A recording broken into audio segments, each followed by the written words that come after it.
요한계시록 계속 보고 계시는데, 요한계시록은 편지예요. 그죠? 편지예요. 그러니까 1장에서 편지의 첫 인사가 이렇게 끝나고 나면은 바로 이제 예수님이 보여요. 그래서 주일 예배를 혼자 드리다가 만나게 된 환상 속의 예수님. 그분을 이제 본 거예요. 그리고 이제 2장과 3장으로 가면 주님께서 7교회에 보내는 메시지가 나오죠. 네, 그리고 그 다음에 이제 바로 7 인재앙, 7 나팔재앙 뭐 이렇게 나올 줄 알았는데 보니까 그런 재앙이 나오기 전에 먼저 4장과 5장에서 하늘의 경배가 나와요.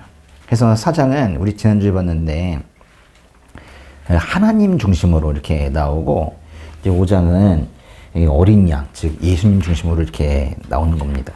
이 4장과 5장은 진짜 중요해요. 그래서 이거를 잘 봐야, 잘 읽어야 그 다음에 계시록이 술술 넘어가요.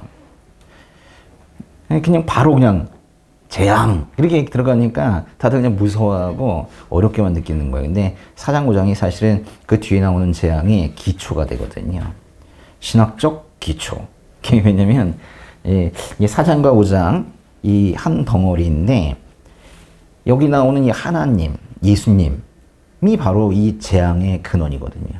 그러니까 재앙의 근원, 말이 좀 이상하다. 재앙을 보내는 근원, 기본 근원이 바로 이분들이세요. 여러분이 꼭 아셔야 되는 게, 재앙은 사실은 이제 심판 또는 멸망을 말하는 건데, 그거의 반대말이 뭐예요? 구원이죠, 구원. 심판만 있는 게 아니고 구원이 있습니다. 구원만 있는 게 아니라 심판이 있어요. 그러니까 이 계시록을 잘못 보는 사람들은 재앙에만 집중하는데, 재앙은 한 면이고 한쪽은 구원이 되는 거예요. 그래서 이제 이거는 이제 재앙의 책이 아니라 사실은 구원의 책인데, 그걸 잘 모르고 있는 거죠. 첫 절 한번 읽어보도록 하겠습니다. 계시록 5장 1절인데요. 시작. 또 나는 보좌에 앉으신 이의 오른손에 책이 들린 것을 보았습니다. 이것은 앞뒤로 기록되고 7인으로 봉한 것이었습니다. 책이 등장을 했네요. 그러니까 헬라 원어로는 비블리온이라고 그래요. 비블리온. 뭐라고요? 근데 그거랑 비슷한 영어 단어가 있죠. 바이블. 이 바이블이 여기서 이제 나온 거예요. 근데 이거를 이제 다른 번역에서는 두루마리 뭐 이렇게 번역을 하고 있는데, 뭐 옛날에는 다 책의 형태가 지금의 그 한 장, 두 장 넘기는 책이 아니라 두루마리 형태였기 때문에 두루마리라고 번역을 하기도 했습니다. 그 1절을 잘 보시면은 책이 지금 어디 있대요? 보좌에 앉으신 이의 오른손. 보좌에 앉으신 이가 누구예요? 아니에요. 보좌에 앉으신 이는 하나님이에요. 그러니까 계시록 4장에서 보좌에 앉으신 이라고 하면 그거는 이제 하나님인데, 그 분이 이제 오른손에 책을 들고 있는 분으로 지금 또 나오고 있는 거예요. 근데 이 보좌에 앉으신 이의 오른손에 책이 들린 것을 보았습니다. 그랬는데, 이게 이제 헬라 원어에서는 그 전치사가 그 에피라는 전치사를 쓰거든요. 이게 뭐냐면 영어의 온 같은 건데, 그러니까 on the hand, on the palm. 그래서 뭔가 이게 손 위에 있다는 거예요. 그러니까 하나님께서 이 책을 꽉 쥐고 있는 게 아니라 뭔가 이렇게 손에 올려놓고 가져가라. 가져갈 사람을 좀 기다리고 있는 그런 모습이거든요. 두루마리는 근데 보니까 앞뒤로 기록이 됐대요. 두루마리 앞에 뒤에 아주 빼곡하게 그렇게 글이 적혀 있다는 그런 의미예요. 근데 이게 이제 앞뒤로 이렇게 있다는 거, 이게 뭔가 이게 심상치 않은데, 이게 이제 아마도 그 에스겔서라는 책이 있거든요. 에스겔서에 두루마리 책 환상이라는 게 있는데, 그거를 그대로 사실은 가져온 것 같아요. 에스겔서 한번 읽어볼게요. 2장 9절과 10절. 그리고 내가 보니 한 손이 내게 뻗쳐오는 것이었다. 그곳에는 두루마리 책이 있었다. 그분이 그것을 내가 펼치시니 그 앞면에 글이 있었는데 여기에 슬픔과 탄식과 재앙이 기록되어 있었다. 똑같네요. 그렇죠? 똑같아. 그러니까 에스겔서도 읽고 싶어지죠. 그죠? 뭐 그런데 에스겔서의 두루마리에도 뭐 앞뒤면에 글이 있었다고 하고 지금 보시는 그 계시록에도 책의 앞뒤로 글이 기록되어 있었다 그렇게 얘기하는데요. 이거는 뭐 글이 많았다 뭐 이런 얘기보다도 하나님의 구원과 심판의 계획이 조금의 여백도 없이 완벽하고 충분하게 기록되어 있다. 그걸 지금 말하고 있는 거예요. 그 두루마리 책은 이렇게 7인으로 봉한 것이었습니다. 보세요. 이렇게 돼 있어요. 그래서 누가 뜯을 수 없도록 이렇게 인을 이렇게 박아놨거든요. 고대 로마법에서 보면은 유언장이나 뭐 중요한 계약서 이런 데에는 7 증인의 인장을 찍어서 실제로 이런 모습으로 인장을 찍어서 이렇게 보관을 하고 봉인을 했어요. 그러니까 이 인봉을 뜯을 수 있는 사람은 뭐 상속자나 뭐 권한 있는 사람, 뭐 그런 사람만 이걸 뜯을 수 있는 거예요. 그러니까 하나님의 손 위에 있는 그런 책도 7인으로 봉해져서 아무도 볼 수 없도록 되어 있었던 거예요. 뭔가 그 책 안에는, 하나님의 들고 계시는 그 책 안에는 뭔가 있겠죠? 뭔가 하나님의 계시, 하나님의 말씀 뭐 이런 게 있을 것 같은데 내용을 몰라요. 그 7인이 아주 꽉 막고 있기 때문에 그 내용은 철저하게 숨겨지고 있고 아무도 그 내용을 바꾸거나 위조하거나 그럴 수가 지금 없는 상태인 거예요. 그러나 만약에 누군가 이 인을 뗀다면은 그때는 이 책의 내용을, 이 속의 내용을 실행하는 사람이 되는 거예요. 계시록 5장 2절 한번 읽어보겠습니다. 그때 내가 강한 천사를 보았는데 그는 큰 소리로 외쳤습니다. 누가 이 책을 펴며 그 인을 떼기에 합당한가? 질문을 하네요. 이렇게 한 천사가 큰 소리로 외쳤대요. 그냥 천사가 아니고 지금 강한 천사 그렇게 얘기했잖아요. 그러니까 다른 번역에서는 뭐 힘 있는 천사 그렇게 말하게 됐는데 그 힘 있는 천사, 강한 천사가 누굴까? 미가엘이나 뭐 가브리엘이나 뭐 그런 천사일 것이 분명한데 여기선 그런 걸 얘기하지 않고 오직 이 천사의 외침 소리가 컸다는 거에 지금 집중하고 있는 거예요. 권위가 있었다는 거예요. 누가 합당한가? 이렇게 지금 이게 권 있는 음성으로 이렇게 말했다는 거예요. 뭐라고 외쳤다고요? 누가 이 책을 펴며 그 인을 떼기에 합당한가? 질문인데요. 요 질문이 계시록 5장 전체를 지금 이끌어가는 질문이에요. 요거에 대한 이제 답을 하는 것이 계시록 5장입니다. 누가 이 책을 펴며 그 인을 떼기에 합당한가? 누구냐? 여기서 이제 합당하다라는 표현은요, 이게 원래 그 저울의 무게가 딱 맞는다는 뭐 그런 상업 용어에서 나온 거거든요. 그러니까 지금 이제 하나님께서 들고 계시는 이 책에다가 이 합당한가 뭐 이런 표현을 쓴 거는요. 그러니까 하나님의 책을 펴고 인을 떼기에 딱 맞는 분이 누군가 지금 그걸 지금 묻고 있는 거거든요. 근데 도대체 이 책의 내용이 뭐길래 이렇게까지 지금 얘기를 하는 거예요. 이 책의 내용이 뭘까요? 물론 뭐 이 책의 내용은 이거다 뭐 이렇게 이제 나온 거는 없어요. 그렇지만 분명히 이 책은 분명히 하나님의 심판과 구원 계획을 담고 있는 책일 거예요. 근데 제가 이제 서두에도 말씀드렸지만은 심판만 있지 않고 한쪽 면에선 구원이 있습니다. 구원만 있지 않고 한쪽 면에 심판이 있습니다. 그걸 좀 더 명확하게 하려는 게 바로 계시록이에요. 오히려 구원받는 사람들의 경우에는 아무리 삶이 힘들고 고난이 오고 심지어는 감옥에 들어가 있다 하더라도 그래도 소망을 갖고 살게 되는 거예요. 근데 이제 겉으로는 뭐 자기 잘난 맛에 살고 그렇지만은 사실 이제 예수님을 부인하는 그런 사람들은 심판을 받는다는 그런 얘기를 하고 있는 겁니다. 계시록 5장 3절과 4절 한번 읽어볼게요. 그러나 하늘에서나 땅 위에서나 땅 아래 어느 곳에서도 그 책을 펴서 볼 수 있는 사람이 없었습니다. 나는 그 책을 펴서 볼 자격이 있는 사람이 보이지 않아 큰 소리로 물었습니다. 물었대요. 그러나 이제 하늘에서나 땅 위에서나 땅 아래 어느 곳에서도, 그러니까 온 세상, 우주적인 모든 곳에서 모든 피조물들이 침묵하고 있는 거예요. 저요, 제가 인을 떼겠습니다 하면서 이제 앞으로 나오는 사람이 한 명도 없었다는 거예요. 하나님의 구원과 심판을 실행할 사람이 하나도 없었다. 왜일까요? 심판과 구원을 행하는 사람이 죄인이면 안 되잖아요. 그러니까 사람들은 모두 죄인이고 심판과 구원을 행할 만한 자격이 없어요. 하나님께서는 지금 심판의 실행자를 지금 찾고 계시긴 하지만은 사실은 사람들은 심판의 대상이 되는 거지 심판을 할 사람은 아닌 거죠. 그 광경을 이제 요한이 본 거예요. 요한이 보고 낙담을 했어요. 야, 한 명도 저 인을 대로 나가지 않는구나. 그러면서 낙담한 나머지 큰 소리로 울었대요. 그러니까 여기서 이제 울었다는 건요, 그 헬라어의 문법적으로 보면은 미완료 시제라는 거거든요. 이게 뭐냐면 한 번 울고 마는 게 아니라 계속 울고 있었다는 거예요. 통곡하면서 격렬하게 그렇게 울고 있었다는 거예요. 근데 요한이 왜 울었어요? 사실 좀 이해가 안 되는데 왜냐면은 예수님이 있잖아요. 예수님께서 하나님의 심판과 구원을 실행하시면 되는데 왜 울어요? 요한이 울 이유가 뭐가 있어요? 요한이 예수님을 몰라요? 요한은 예수님을 알아요. 그리고 얼마 전에도 사실 예수님의 환상을 봤어요. 근데 마치 모르는 사람처럼, 응? 아무도 세상에 없는 것처럼 그렇게 지금 울고 있잖아요. 응? 지가 이명우야? 왜 울어?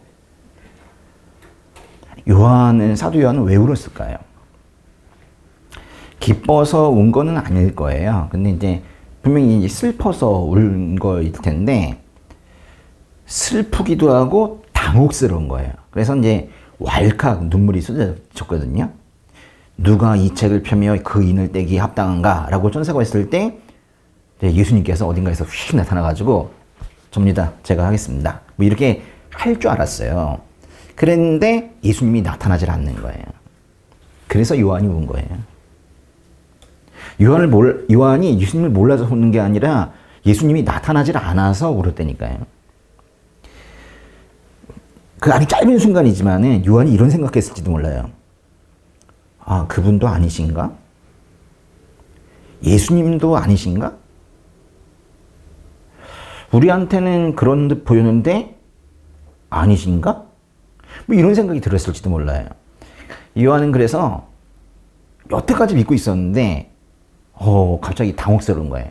자기의 믿음, 자기의 확신 이런 게 이제 흔들리고 있는 걸 자기도 느낀 거예요. 그러니까 감정이 요동하니까 눈물이 안 나올 수 없는 거죠. 그동안에 예수님이 나의 구원자 이러면서 이제 살고 있었는데 진짜 처음으로 예수님도 아니신가? 라는 의문이 들면서 당혹스러운 거예요. 연이어서 만약에 그렇다면은 나는 어떡하지? 이제 나는 어떡하지? 이런 생각이 들면서 더 당혹스럽고 마침내 눈물샘이 터져 나온 거예요.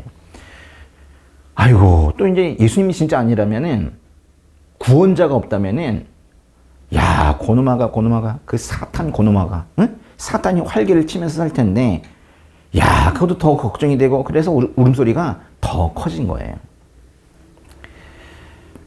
근데 계시록 5장 5절에서 뭐가 나오네요. 얘기가 5장 5절 읽어보세요. 그러자 장로들 가운데 하나가 내게 말했습니다. 울지 마라. 유다 지파의 사자 다윗의 뿌리가 승리했으니 그 책과 그 7인을 열 것이다. 다음 절.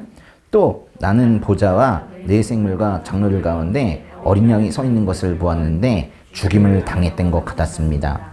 그가 7뿔과 7눈을 가지고 있으니 이 눈들은 온 땅에 보냄을 받은 하나님의 7 영입니다. 한 절 더. 어린 양이 와서 보좌에 앉으신 이의 오른손에서 책을 받아 드셨습니다. 아까 천사가 나오더니 이제 또 새로운 인물이 등장을 했어요. 이번에 누가 나왔어요? 어떤 장로가 나왔어요. 장로 한 명이 나서서 말합니다. 울지 마라. 울지 마라. 유다 지파의 사자 다윗의 뿌리가 승리했으니 그 책과 그 7인을 열 것이다. 울지 말래요. 눈물 싹 닦으래요. 유다 지파의 사자이며 다윗의 뿌리인 분이 그 책과 7인을 열 거래요. 걱정하지 말래요. 그는 이스라엘의 12지파 중에 유다 지파에 속해 있는 분이고 그 족보 가운데 다윗이라는 분도 있다. 그리고 사자 같다는 거예요. 라이온 있죠. 보낸 분이라는 뜻이 아니라 진짜 사자예요. 하는 사자 있죠. 용맹스럽고 강한 그런 동물, 그런 분이라는 거예요. 사실 지금 여러 가지 얘기하고 있는데, 돌려서 말할 필요 없죠. 지금 다 예수님 얘기를 하고 있는 건데, 왜 예수님을 근데 왜 여기서는 또 사자라고 말을 했나요? 사자. 특히 유다 지파의 사자, 이렇게 말했잖아요. 제가 이제 말씀드렸지만은, 요한계시록은 이제 성경의 마지막 책입니다. 요거는 앞의 책들을 잘 이해하지 못하면은 사실 읽기가 좀 어려워요. 특별히 구약성경을 잘 모르면은 요한계시록의 이해도가 많이 떨어져요. 창세기 49장을 보면은 49장 이번 주일에 할 것 같아요. 그렇죠? 49장을 보면은 야곱이 죽을 때가 되어서 아들들을 쭉 앉혀놓고 축복 기도를 해주거든요. 그때 유다에게 뭐라고 말하는지 한번 볼게요. 49장 9절. 유다는 사자 새끼다. 내 아들아, 내가 사냥한 먹이 위로 일어섰구나. 그가 웅크리니 사자 같으며 그가 암사자처럼 엎드리니 누가 감히 그를 이렇게 세우랴. 하나 더. 규가 유다에게서 떠나지 않고 통치자의 지팡이가 그의 발 사이에서 떠나지 않으리니 실로께서 오셔서 백성들이 그에게 복종할 때까지다. 이 말씀의 사자가 나오는 거예요. 유다 지파의 사자가 여기서 인용한 말인 거예요. 그 창세기에서 유다 지파의 사자라는 말이 나온 거구나. 그렇게 이제 생각하면서 보면 재밌겠죠. 그러니까 재미가 아는 사람은 더 요한계시록이 재밌어요. 그러니까 야곱이 사자를 빗대어서 유다 지파를 축복하면서 예언을 했는데 그 사자의 이미지가 지금 요한계시록에 다시 등장을 하고 있는 거예요. 처음 책에서 성경의 처음 책에서 얘기했던 게 마지막 책에서 지금 다시 그 이미지가 등장을 하고 있는 거예요.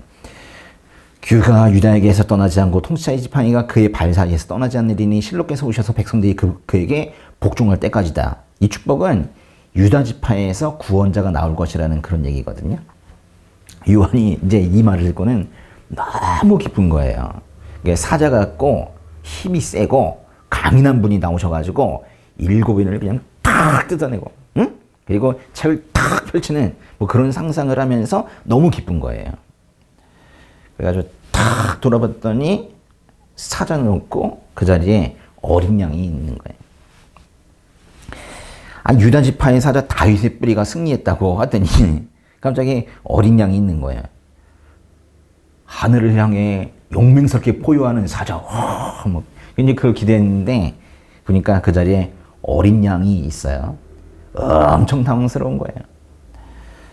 근데 그 어린 양이 있긴 한데 그 어린 양마저 피를 흘리고 있는 거예요.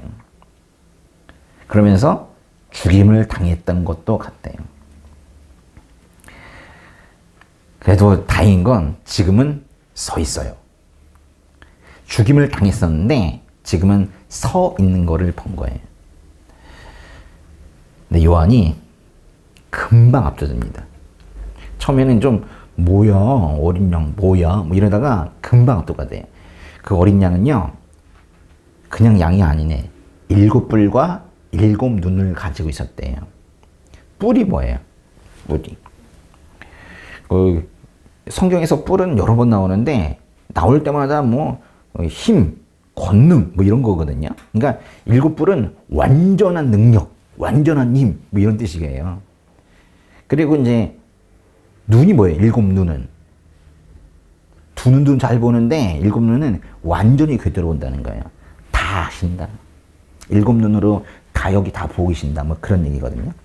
그러니까 7뿔과 7눈, 7뿔과 7눈 이걸 4글자로 하면 전지전능인 거예요. 이게 7뿔과 7눈을 이제 전지전능이라고 할 수 있는 거예요. 여기에 이제 역설적인 승리 스토리가 있는 거예요. 죽임을 당했던 것 같은 어린 양이 이겼대요. 이거는 고난과 죽음을 통해서 이겼다는 거예요. 우리 크리스천들은 이게 익숙한 표현일지 몰라도 죽음과 고난을 통해서 이겼다라는 말이 세상 사람들은 이걸 비문으로 생각할지 몰라요. 저거 무슨 말이야? 알렉산더 대왕처럼 큰 칼 휘두르고 백마 타고 이렇게 와가지고는 이긴 게 아닌 거예요. 고난당하시고 십자가에서 죽으셔서 그래서 이기셨대요.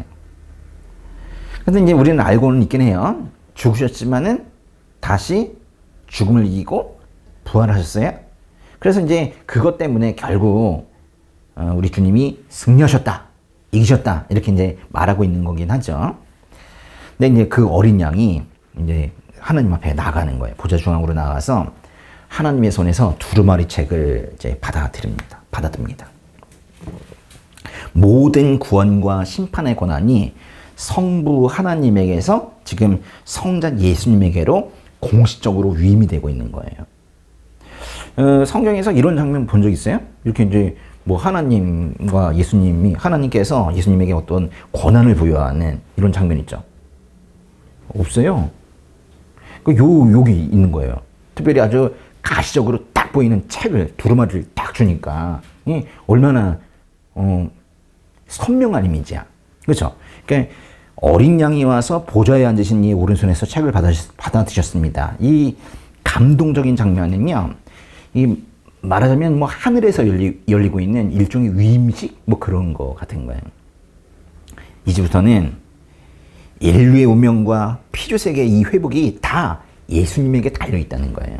어린 양께 달려 있다는 거예요.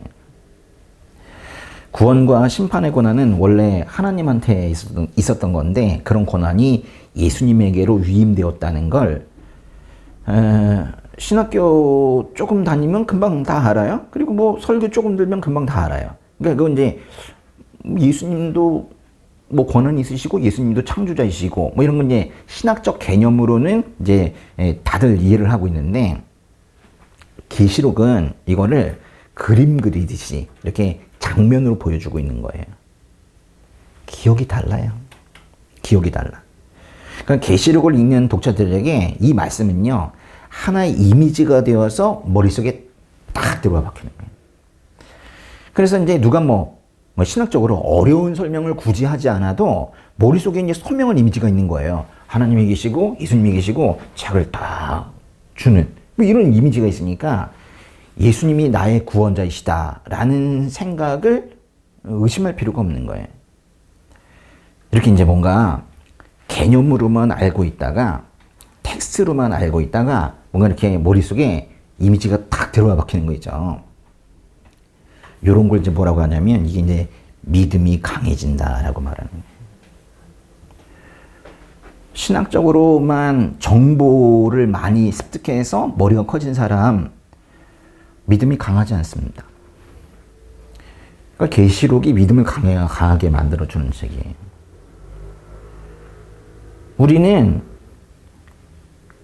상상을 해야 돼. 그림을 상상을 해야 돼. 근데 다른 것들은 그런 걸 상상을 그렇게 도와주질 않아요. 근데 계시록이 그걸 계속 만들어주고 있는 거거든요.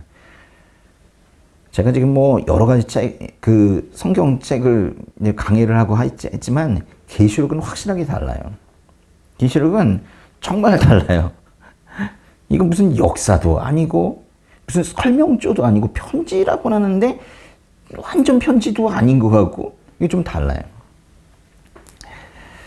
5장 8절 한번 읽어보겠습니다.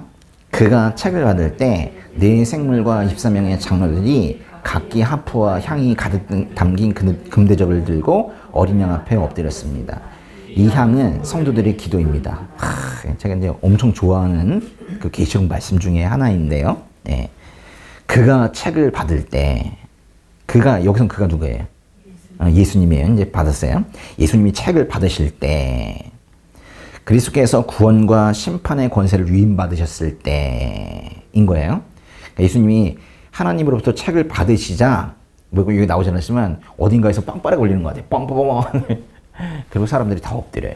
그래서 이때부터는 진짜 아주 저 하늘에서 장엄한 그 예배 의식이 이제 시작이 되는 거예요. 하나님 보좌 주변에 있던 네 생물과 24명의 장로들이 하프는 이제 옛날 번역에서 검은고라고 그랬어요. 검은고. 뭐 저쪽엔 검은고는 없을 것 같은데 하프와 검은고 또는 검은고 그걸 들고 이제 악기를 하나 들고 또 하나는 이제 향이 가득 담긴 금대접. 야, 이게 중요하다. 향이 가득 담긴 금대접을 들고 예수님 앞에 엎드렸대요. 이 24명의 장로들이 바로 전장에 우리 사장, 계시록 사장에서 이 사람들이 예전에도 엎드린 적이 있었거든요. 하나님 앞에 엎드렸어요. 하나님께 경배 드리던 사람들이에요. 근데 이제는 예수님 앞에 엎드리는 거예요. 사장에서 하나님 앞에 엎드리던 사람들이 5장에서 어린 양 앞에 엎드리는 거예요. 하나님께 드렸던 동일한 경배를 지금 예수님께 드리고 있는 거거든요. 그러면서 이렇게 말해요. 이 향은 성도들의 기도입니다. 그러니까 뭐 우리가 해석할 필요 없이 그냥 그렇게 가르치고 있어요. 그 향이 이게 피어오르는 향 말하는 건데 그게 성도들의 기도래요. 참 뭉클한 그런 말씀이에요. 향이 기도래요. 근데 그 향이 어디에 담겨 있대요? 향이 담긴 금대접. 뭔 뜻이에요? 기도를 그렇게 귀하게 여기고 계시다는 거예요. 우리 주님께서. 하프와 향을 들고 우리 주님께 엎드리는 장면 한번 생각해 보세요. 그러니까 두 가지를 드리는 건데 찬양 드리고 기도 드리고, 찬양과 기도를 우리 주님 앞에 제물로 드리는 거거든요. 예배가 그렇게 하는 거예요. 예배를. 뭐 찬양은 하고 계시는데, 그죠? 근데 이제 기도를 얼마나 진정으로 드리고 있는 예배인가 생각해 봐야 되는 거예요. 그러니까 여러분이 올려드리고 있는 그 찬양과 기도가 천상에서 이렇게까지 귀하게 대해지고 있는 거예요. 금대접에, 예? 이게 얼마나 귀하게 여기고 있는 거예요. 금대접에 지금 그 향을 담아 놓았대잖아요. 그거 모를까봐 계시록 주신 거예요. 또. 그러니까 그거를 다른 성경을 아무리 봐도 뭐 그냥 대충 넘어가는데 요건 아주 금대접에 또 이미지가 있잖아요. 거기에 내 기도가 담겨 있는 거예요. 내가 그렇게 드렸던 기도를 주님께서 저렇게까지 귀하게 여기시는구나. 그런 생각하면서 눈물이 나지 않겠습니까? 그러다가 뭐 또 다시 기도하는 거죠. 이제 다 같이 노래를 불러요. 그 찬양이 뭐냐면 찬양의 제목이 새 노래예요. 새 노래. 예. 5장 9절 10절 한번 읽어볼게요. 그들은 새 노래를 부르며 말했습니다. 주는 그 책을 위해 인들을 떼기에 합당하십니다. 이는 주께서 죽임을 당하심으로 주의 피로 모든 족속과 언어와 백성과 나라들로부터 사람들을 하나님께로 구속해 들이셨고 그들로 우리 하나님께 나라와 제사장들이 되게 하셨으므로 그들이 땅 위에서 왕노릇하게 될 것입니다. 여기 새 노래에 가사가 지금 소개되고 있는 거예요. 이것이 혹시 요 가사를 가지고 찬양을 만든 게 있나요? 잘 몰라요? 몇 년 했는지 몰라. 그렇다면은 이걸 가지고 찬양을 한번 만들어 보세요. 네, 곡을 붙여가지고. 응? 이건 아예 가사를 아예 줬잖아요. 작사는 할 필요 없이 작곡만 하면 되는 거거든요. 그렇죠? 이 가사들이 지금 하나하나 다 귀하긴 한데 그래도 이 중에서 가장 중요한 단어를 하나 찾자면 구속이라는 단어일 거예요. 구속. 구속이 뭐예요? 이 잡혀가는 구속 그거 얘기하는 거 아니죠? 구속이 뭐예요? 구원하는데 대속하는, 뭔가 값을 치르고 구해주는 뭐 그런 느낌이에요. 그러니까 시장에서 값을 지불하고 노예를 사서 해방시켜 주는 거, 뭐 그런 느낌인 거예요. 예수님의 구속은요, 단순히 죄사함 그 정도가 아니에요. 그걸 뛰어넘어서 우리의 지위를 바꿔놓는 거예요. 우리의 지위가 바뀐다고요. 그저 죄인으로 찌질하게 살고 있던 우리들인데 우리가 이 말씀 보세요. 이 땅에서 왕 노릇하게 되었대요. 아멘. 이거를 좋은 얘기구나. 덕담치곤 좋네요. 이 정도가 아니라 진짜 그렇다는 걸 지금 얘기하는 건데 사람들은 이제 저거를 뭐 예배 때 듣는 좋은 말 정도로만 생각하고 마는 것 같죠. 이게 실제로 참 중요한 표현이에요. 왜냐면 우리가 이제 지금 힘들어도 참아야지. 나중에 죽으면 천국 가니까. 크리스천들이 그렇게 생각을 하는 분들도 있어요. 근데 성도의 소망이 그러니까 죽음 이후에만 있다고 여기고 있는 것 같아요. 근데 지금 이 말은 뭐냐면 아니야. 그때도 좋지만 지금도 좋아. 너희의 소망은 이 땅, 즉 현실에도 있는 거야 라고 지금 말하고 있는 거예요. 현실에서도 왕 노릇하며 살 수 있는 거야. 그렇다고 해서 다른 사람들을 뭐 핍박하고 통치하고 큰 소리 뻥뻥 치면서 사는 그거 얘기하는 거 아니잖아요. 당당하게 그리고 리더가 되어서 그렇게 살아갈 수 있다는 거예요. 그러니까 이 땅에서도 저희 아내가 쓰던 표현인데 구름 걷듯이 구름 위를 걸어 다니듯이 하늘 구름 걷는 것처럼 기쁨으로 살 수 있을 뿐만이 아니라 예수님처럼 세상을 회복하고 다스리는 사명이 우리 크리스천들에게도 주어졌다. 그런 의미를 지금 다 담고 있는 거예요. 그렇게 사시기 바랍니다. 네? 우리 이 땅에서 살 때에도 마치 저기 하늘에서 사는 것처럼 구름 위를 뛰어다니는 것처럼 그렇게 살면 얼마나 좋아요. 그 하박국서에 나오나 하박국서의 그 마지막에 보면은 사슴이 이렇게 뛰어다니는 거 있잖아요. 그렇게 살면 참 좋아요.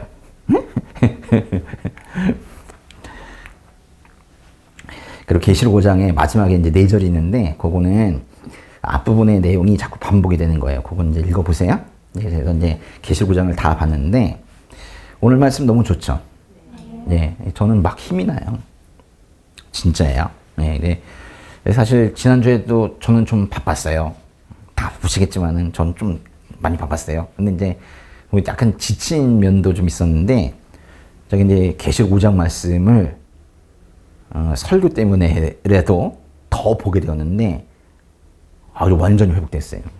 이 말씀 덕분에. 저 너무 감사해요. 네. 제가 이제 초등학교 1학년 때 이제 그림 일기 쓴 적이 있었거든요. 근데 이제 그 아시죠? 이제 그림 그리고 밑에 아니 몇 줄 뭐 깍두기 공지처럼 이렇게 돼 있는 거. 제가 거기다가 뭐라고 썼냐면 나는 키도 작고 몸도 약해서 공부 안 하면 굶어 죽을 거다. 이렇게 써놨어요. 제가 초등학교 때 쓴 일기를 다 가지고 있었거든요. 그래가지고 제가 그거를 이제 기억을 하는데 작고 힘이 약하기 때문에 공부를 안 하면 세상에서 살아남을 수가 없다는 현실 인식을 그 8살짜리가 했던 거예요. 정말 현실 인식이 빨랐죠. 근데 그 나이에도 왜 그렇게 고백을 했냐면은 뭔가 힘이 세다라는 거에 어떤 이미지가 저한테 있었던 거예요. 근데 나는 아닌데 뭔가 세상에 저 사람 힘이 세다. 저런 게 힘이 센 거구나 라는 이미지가 있었던 거예요. 그러니까 제가 그러지 못하니까 다른 식으로 이제 채워야 되지 않는가 이렇게 생각했던 거죠. 근데 이제 오늘 말씀에서는 그 세상이 말하는 그 힘의 논리를 완전히 뒤엎고 있는 거예요. 하나님께서는 어린 양의 죽음을 통해서 세상을 이기셨대요. 세상에 힘 말이 되는 거예요. 죽음을 통해 세상을 이겼다는 게. 세상은 사자처럼 강한 힘을 원하고 있지만은 복음은 어린 양의 희생의 죽음으로 세상을 이겼다고 말하고 있는 거예요. 그러니까 뭐 우리 성경에 나오는 예수님의 제자들도 많이 오해하고 실망하고 그랬겠죠. 뭐 우리 스승님이 저렇게 죽으시냐? 뭐 이렇게 했겠죠. 근데 이게 이제 하나님의 지혜이신 거예요. 희생을 통해서 세상을 이긴다는 그 역설이 그게 사실 복음이거든요. 근데 여러분 지금 그 역설을 믿고 계신 거예요. 하는 대로 심판하신다가 아닌 거예요. 행위대로 갚으신다라는 게 아닌 거예요. 성경에 그런 말들이 종종 나와요. 그런데 그것만 읽으시면 안 되거든요. 그런데 그럼에도 불구하고 그거는 오히려 구원받은 성도들이 그렇게 좀 잘 살았으면 좋겠다 그런 말씀에서 하는 거예요. 오히려 네가 하지 않은 걸 할지라도 너에게 주겠다라고 그렇게 말씀하시는 거거든요. 그래서는요. 세상 사람들과 확실하게 다른 삶을 사는 사람들이에요. 제가 괜히 좋으라고 얘기하는 게 아니에요. 진짜 달라요. 그러니까 저도 여기에 모든 걸 던졌지 않겠습니까?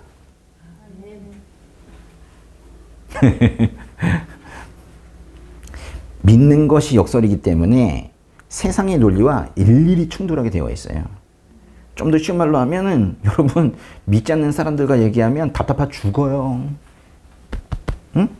좀 그런 거죠. 그러니까 고난 문제가 꽤 큰데 고난을 당하면 세상 사람들은 어떻게 생각하냐면 왜 나한테만 이런 일이 일어나지? 재수가 없네.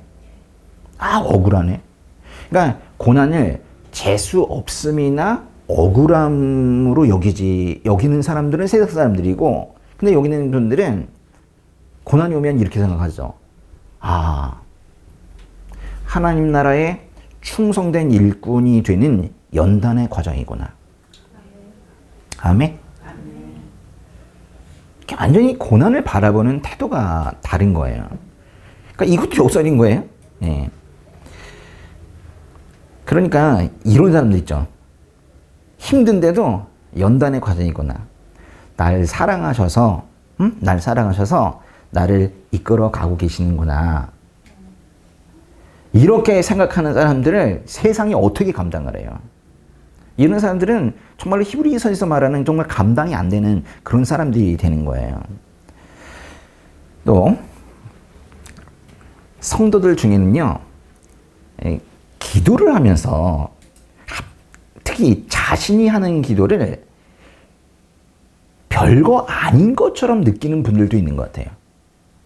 뭔가 다른 사람, 우리 흔히 기도빨이 있다는, 세상에 그런 게 있어요. 네. 근데 그런 분이 하는 기도는 뭔가 잘 되는 것 같고, 그래서 기도 좀 해주세요. 이렇게 얘기하기도 해요. 그런데 뭔가 자기가 하는 기도는 형편없는 것 같고, 그런 자신감 없음이 여기에도 있는 것 같아요. 그러니까 그런 거예요. 기도를 분명히 해. 근데 자기가 기도하면서도 안 될지도 모른다고 믿고 있는 것 같아요. 참 이상한 믿음이죠. 그런 믿음은 참 필요가 없는데, 근데 오늘 말씀을 보니까 뭐가 기도래요? 향이 피어오르는 향이 성도의 기도래요. 그리고 그 향이 어디에 담겨 있다고요? 금대접에.